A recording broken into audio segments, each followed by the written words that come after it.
নেত্রী এবং আমাদের দলের কর্মী তৃণমূল কংগ্রেসের আসল শক্তি। আমি নতমস্তকে প্রত্যেকটা কর্মীর পায়ে, যারা সকাল 6টা থেকে ভিড় করে এই 21শে জুলাই আমাদের নেতৃত্ব থেকে দিক নির্দেশ নেবেন, তার বক্তব্য শুনবেন, মননে গ্রহণ করবেন, বাস্তবে রূপায়ণ করবেন বলে এই ধর্মতলার বুকে এসে পৌঁছেছেন, আমি সকলকে নতমস্তকে কুর্নিশ জানাচ্ছি, স্যালুট জানাচ্ছি, সালাম জানাচ্ছি।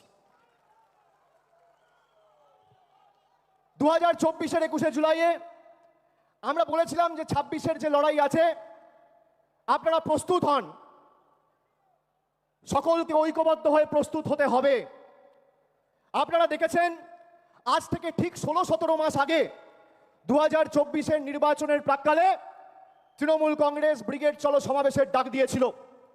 10ই মার্চ 2024 আমরা এক সপ্তাহের ব্যবধানে ব্রিগেড চলো সমাবেশ করে 10 থেকে 12 লাখ লোক নিয়ে ব্রিগেড ভরিয়ে দেখিয়ে দিয়েছিলাম তৃণমূল কংগ্রেসের সাংগঠনিক শক্তি।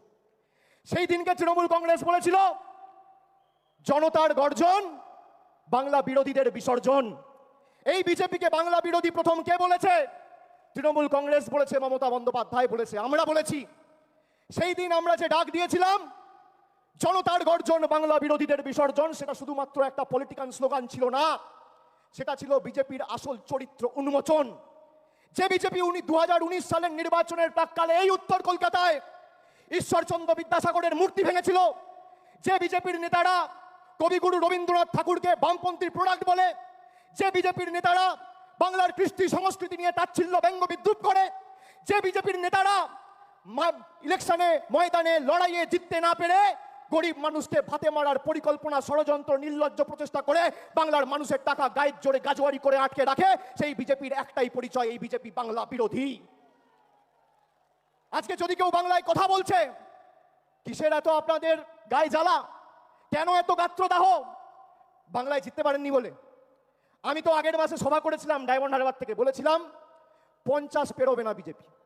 আমি রাজনৈতিক ভবিষ্যৎবাণী করি না, কিন্তু যদি ভবিষ্যৎবাণী করি ভেবে চিন্তে করি আর মানুষের উপর অগাধ আস্থা রেখে করি। আমি আপনাদের দায়িত্ব নিয়ে বলছি, যেভাবে এরা বাংলার মানুষকে লাঞ্ছিত, নিপীড়িত, অত্যাচারিত, অপমানিত, শোষিত করেছে দিনের পর দিন, খালি নিজের ঔদ্ধত্য, অহংকার আর দম্ভের কারণে যে কটা ছাইপাস আর গুটি কয়েকটা বাংলা বিরোধী পড়ে রয়েছে, তাদেরকে ঝেঁটিয়ে বিদায় দিয়ে আমাদের বঙ্গোপসাগরে ফেলতে হবে। আজ থেকে 32 বছর আগের 21শে জুলাই সচিত্র পরিচয়পত্রের দাবিতে 13 জন নিজের প্রাণ দিয়ে ভারতবর্ষের প্রতিটা মানুষের গণতান্ত্রিক অধিকার ফিরিয়ে দিয়েছিল।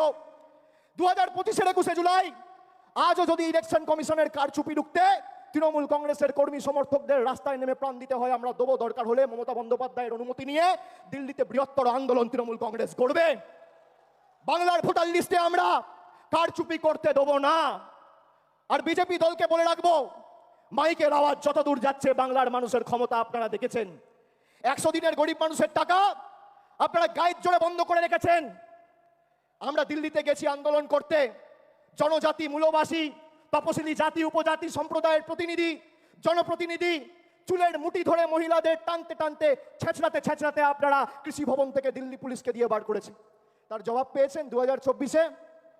এবার কি করছে আসাম ফরেন ট্রাইব্যুনাল, যার বাংলার মাটিতে কোনো এখতিয়ার নেই, সেই আসাম ফরেন ট্রাইব্যুনালকে দিয়ে চিঠি পাঠিয়ে রাজবংশী ভাইদের বলছে তোমরা বাংলাদেশি। আমরা বাংলায় কথা বলি, আমাদের অপরাধ 100 বার বাংলায় কথা বলবো। আমরা যত বাংলায় কথা বলবো এটার তত গায়ে জ্বালা। গর্ব করে বলবেন বাংলা। আগে জয় শ্রীরাম বলতো, মনে আছে? ঠেলায় না পড়লে বেড়াল গাছে ওঠে না। এখন বলছে জয় মা কালী, এখন বলছে জয় মা দুর্গা। আর আজকে আমার নাম দিয়ে লিখে রাখুন 21শে জুলাই 2025। আমি বলছি 26-এর পর জয় বাংলা বলাবো, না বলাতে পারলে আমাদের ক্ষমতা নেই।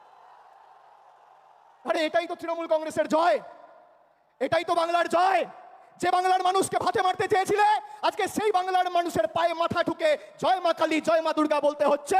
এটাই বাংলার 12 কোটি কৃষক, শ্রমিক, যুবক, যুবতীদের জয়, তপশিলির জয়, আদিবাসীর জয়, জনজাতির জয়, কৃষকের জয়, শ্রমিকের জয়, বাংলার কৃষ্টির জয়, ঐতিহ্যের জয়, সংস্কৃতির জয়। যে দুর্গাপুজোর কমিটিগুলোর পিছনে ইনকাম ট্যাক্স লাগিয়ে দুর্গা মণ্ডপগুলোকে অপমানিত করেছিলে, দুর্গাপুজো বন্ধ করতে চেয়েছিলে, আজকে সেই বাংলার মাটিতে দাঁড়িয়ে জয় শ্রীরামকে বর্জন করে জয় মা দুর্গা বলতে হচ্ছে। আর 10 মাস তারপর জয় বাংলা বলবে। আপনারা সবাই ঐক্যবদ্ধ তো? আপনারা বলুন, যে বাংলা ভারতবর্ষকে স্বাধীনতা সংগ্রামে পথ দেখিয়েছে, নবজাগরণে পথ দেখিয়েছে আমাদের কবি সাহিত্যিক কবিগুরু রবীন্দ্রনাথ ঠাকুর, বঙ্কিমচন্দ্র চট্টোপাধ্যায়, যারা ভারতবর্ষের আত্মাকে শব্দের মাধ্যমে, সাহিত্যের মাধ্যমে, কবিতার মাধ্যমে রূপ দিয়েছেন। যে বাংলার বিপ্লবীরা রাসবিহারী